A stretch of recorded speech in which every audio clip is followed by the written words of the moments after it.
दोस्तों, times now नव Bharat news channel पर एंकर नाविका कुमार की डिबेट सवाल पब्लिक का में देश के वर्तमान हालात पर गेस्ट ने अपना अपना पक्ष रखा, जिसमें गेस्ट सुधांशु त्रिवेदी व अनुराग भदौरिया ने अपने चिर परिचित अंदाज में एक दूसरे पर हमला बोला। दोस्तों, डिबेट बहुत ही मज़ेदार है, इसे पूरा देखें, साथ ही चैनल को सब्सक्राइब करें, वीडियो को लाइक करें। मिलते हैं अगले वीडियो में।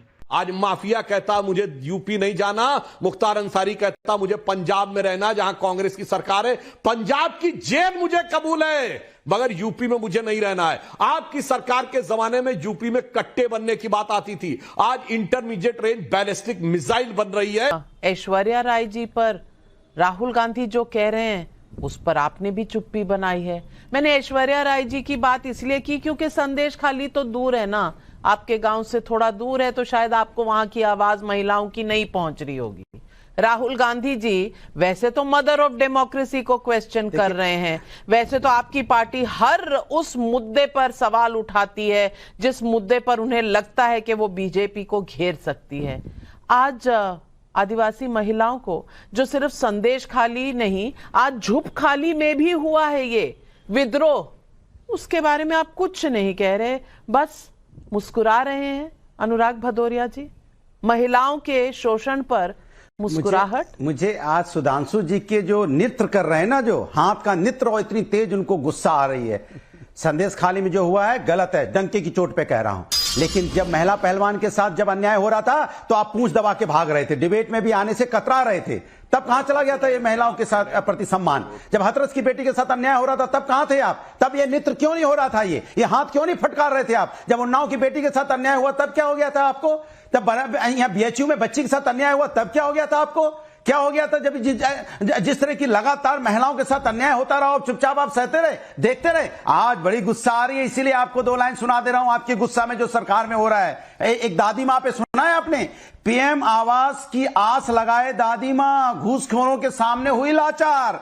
मां बेटों की नौकरी का बस करती रह जाती है इंतजार, बेटियों पे बढ़ रहा अत्याचार और आप कह रहे हो जोर से बोलो 400 पर।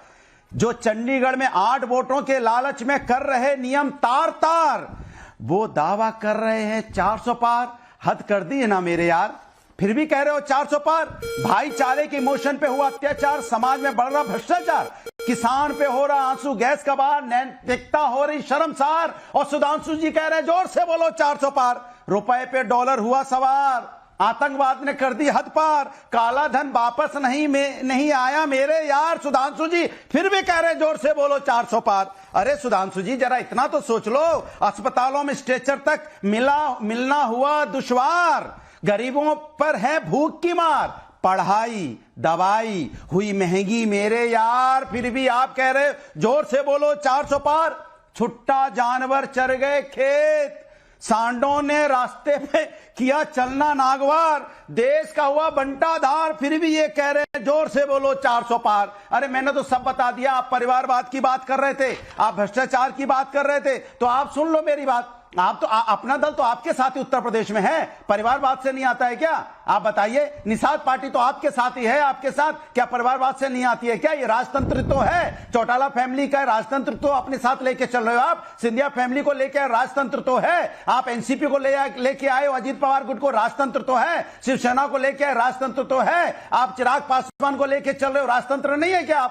आप राजतंत्र अपने साथ, पीडीपी के साथ भी आप सरकार बना चुके हो। अनुराग ठाकुर के पिताजी भी चीफ मिनिस्टर थे, राजनाथ सिंह जी चीफ मिनिस्टर थे, उनका बेटा भी है, कल्याण सिंह भी चीफ मिनिस्टर थे, बेटा है, पोता भी मंत्री है। क्या राजतंत्र नहीं है क्या? और भ्रष्टाचार की बात आप करते हो, आप ही तो कहते थे चक्की पीसिंग करते करते मंत्री बना दिया। अशोक चौहान को आप बोलते थे आदर्श घोटाला, इन्होंने शहीदों के हमारे शहीदों की विधवा थी उनके मकानों पर इन्होंने हड़पा है, और आप कहते लीडर नहीं डीलर है, आज आपके लिए आदर्श एमपी बन गए। और नीतीश जी के बारे में क्या क्या बोलते थे, क्या क्या बोलते थे? एक बार दोहरा दीजिए, आप नहीं बोलेंगे? राजभर आपके बारे में क्या क्या बोलते थे? अनुराग भदौरिया जी लगाए बैठे हैं। शिवसेना का आपको पता ही भ्रष्टाचार क्या था, आप ही लगाते थे।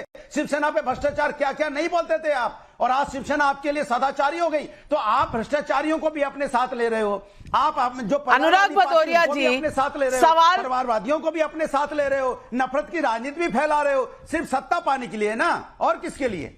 अनुराग भदौरिया जी, बुलेट ट्रेन के खिलाफ तो आप भी थे, लेकिन आज जो आपका भाषण था, कविता थी, वो तो बुलेट ट्रेन से ज्यादा तेज चली। लेकिन मेरे सवाल मदर ऑफ डेमोक्रेसी पर सिलेक्टिविज्म, उसका जवाब नहीं दिया। खैर, सवाल आपने दिलचस्प उठाए हैं, सुधांशु जी जवाब दीजिए। दिया तो मैं संक्षेप में जवाब दे कि भाई ये बोले ना चंडीगढ़ में क्या हमारा एक राष्ट्रीय अध्यक्ष बताइए जिसका बेटा या बेटी राष्ट्रीय अध्यक्ष बना हो, एक सीएम बताइए जिसका बेटा या बेटी उसके हटने के बाद सीधे सीएम बना हो। और ये जब से इनकी पार्टी बनी है 34 सालों से एक कोई उदाहरण बता दे जब परिवार के बाहर राष्ट्रीय अध्यक्ष या सीएम का पद गया हो। आरजेडी जब से बनी है तब से एक उदाहरण बता दे जब राष्ट्रीय अध्यक्ष या सीएम का पद परिवार के बाहर गया हो।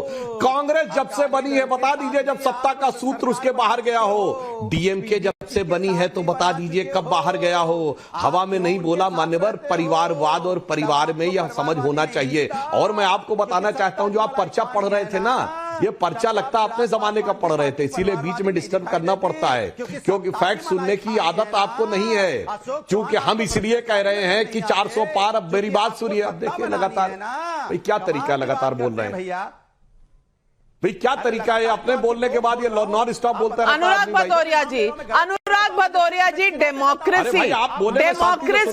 डेमोक्रेसी में अगर आपकी राइट है तो आपकी ड्यूटी भी है, और राइट सुधांशु जी के भी उतने ही हैं। अगर आपने सवाल उठाए तो जवाब सुनने की आपकी ड्यूटी है, और सुधांशु जी को जवाब देने का राइट है। आपको बीच में डिस्टर्ब करने का राइट नहीं है। इसीलिए आपका माइक डाउन। सुधांशु जी जवाब दीजिए।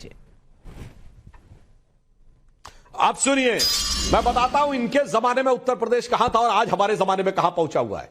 इनके जमाने में यूपी के पूर्वी उत्तर प्रदेश में पुलिस जाती थी। मुंबई ब्लास्ट हुआ तो वो पहुंच जाती थी आजमगढ़ और गाजीपुर। दिल्ली में ब्लास्ट हुआ तो पूर्वी उत्तर प्रदेश। जयपुर में ब्लास्ट हुआ तो पूर्वी उत्तर प्रदेश। यह उत्तर प्रदेश की छवि बना के रखी गई थी। और आज दिल्ली मुंबई से नहीं, दुनिया से लोग आते हैं। कहां? उसी पूर्वी उत्तर प्रदेश में। कहीं काशी विश्वनाथ का दर्शन करने के लिए, कहीं श्री राम का अयोध्या में दर्शन करने के लिए, कहीं कुशीनगर में भगवान बुद्ध का दर्शन करने के लिए। यह अंतर आया है। आपके जमाने में बिजनेसमैन कहता मुझे यूपी नहीं जाना, मुझे दिल्ली के आगे नहीं जाना।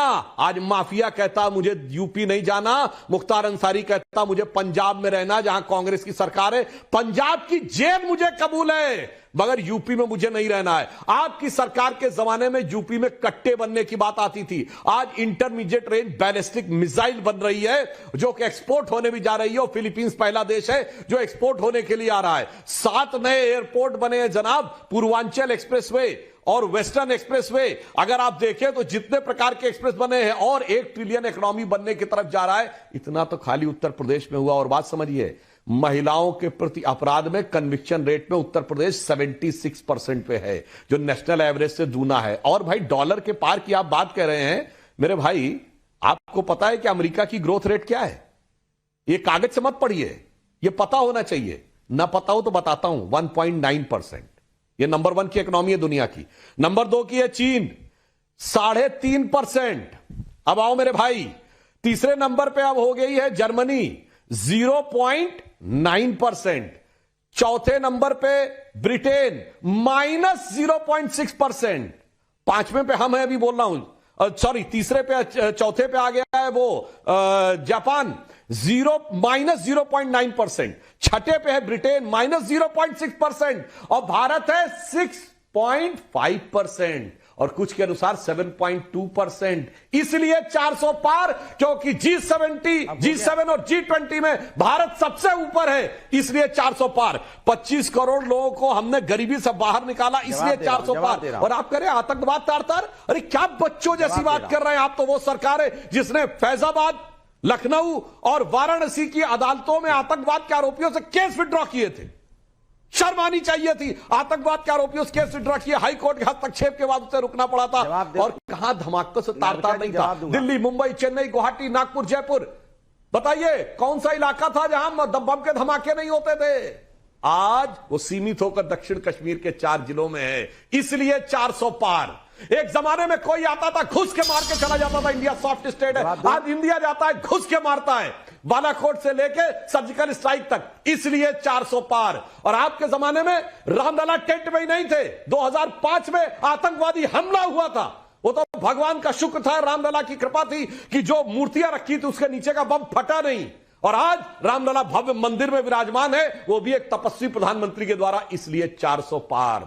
मेरे भाई, और आपकी स्थिति क्या हो गई कि पिछली बार आपकी स्थिति क्या है? आपकी नेता है जया बच्चन, उनकी बहू को दे रही है, इस तरह शर्मसार करता है राहुल गांधी, और उसके बाद बोल नहीं पाते।